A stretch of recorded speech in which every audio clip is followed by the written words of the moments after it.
अस्सलाम वालेकुम। आज बनाने वाली हूँ बच्चों के लिए दिलखुश डोनट, जो कि चॉकलेट फ्लेवर के साथ साथ कोकोनट फ्लेवर में भी बनाऊंगी और जो कि खाने में बहुत ही सॉफ्ट और टेस्टी होंगे। तो चलिए बनाना करते हैं स्टार्ट इस रेसिपी को। यहाँ पर मैंने एक बॉल ले लिया है, इसके अंदर मैं डाल दूँगी एक अंडा। अंडे को अच्छी तरह फेंट लेना है। अंडे की सफ़ेदी और जर्दी एक साथ मिक्स हो जाए, इस तरह इसे फेंटना है। अब इसके अंदर मैं डालूंगी दूध, तो तकरीबन आधा कप इसके अंदर दूध जाएगा। इसे डालने के बाद मैं डाल दूंगी चीनी, तो 50 ग्राम चीनी ले ली है मैंने यहाँ पर। 1 टीस्पून इसमें डालूंगी वेनिला एसेंस।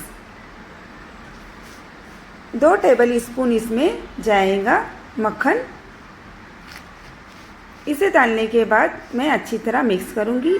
मक्खन को पिघला कर ले लिया था मैंने यहाँ पर। इसे अच्छी तरह मिक्स कर दिया। इसे कवर करके रख दूंगी मैं एक साइड में। 1 टेबल स्पून भरकर मैंने एक बड़े से बॉल में चीनी डाल दी है। इसके अंदर मैं डाल दूंगी ईस्ट, तो तकरीबन 1 टीस्पून ईस्ट डाल दिया है। आधा कप मैंने हल्का सा गर्म पानी ले लिया था, इसे भी डाल दूंगी।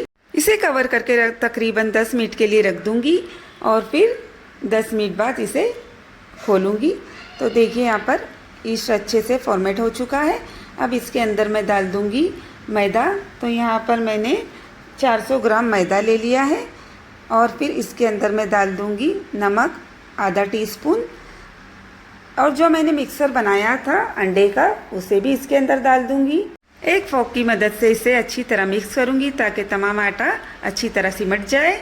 इस तरह से मिलाने की वजह से आटा हमारे हाथों पर चिपकता नहीं है और अच्छा सा डो बनकर रेडी होता है। तो यहाँ पर मैंने इसे अच्छी तरह मिक्स कर लिया है और थोड़ा सा इसे गूंद के डो बना लिया है।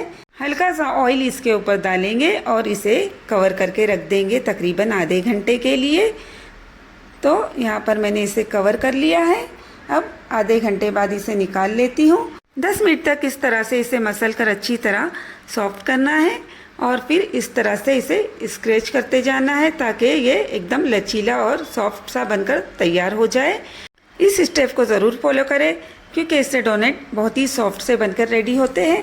डो अच्छी तरह सॉफ्ट हो चुका है। हल्का सा मैदा डस्ट करूँगी और फिर इसे अच्छी तरह बेलूँगी।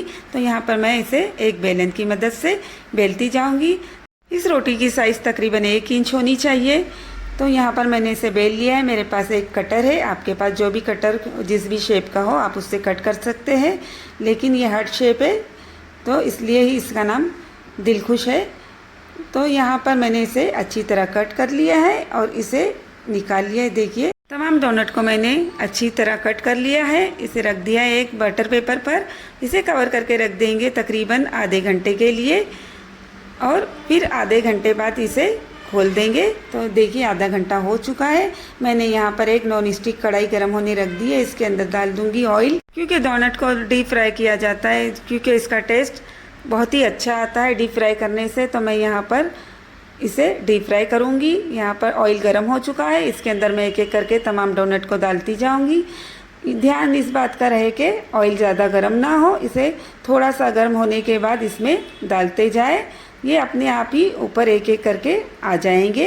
तो इस तरह से इसे डालने के बाद कुछ देर छोड़ दे, बिल्कुल ना हिलाए। देखिए यहाँ पर ये अपने आप ऊपर आ चुके हैं।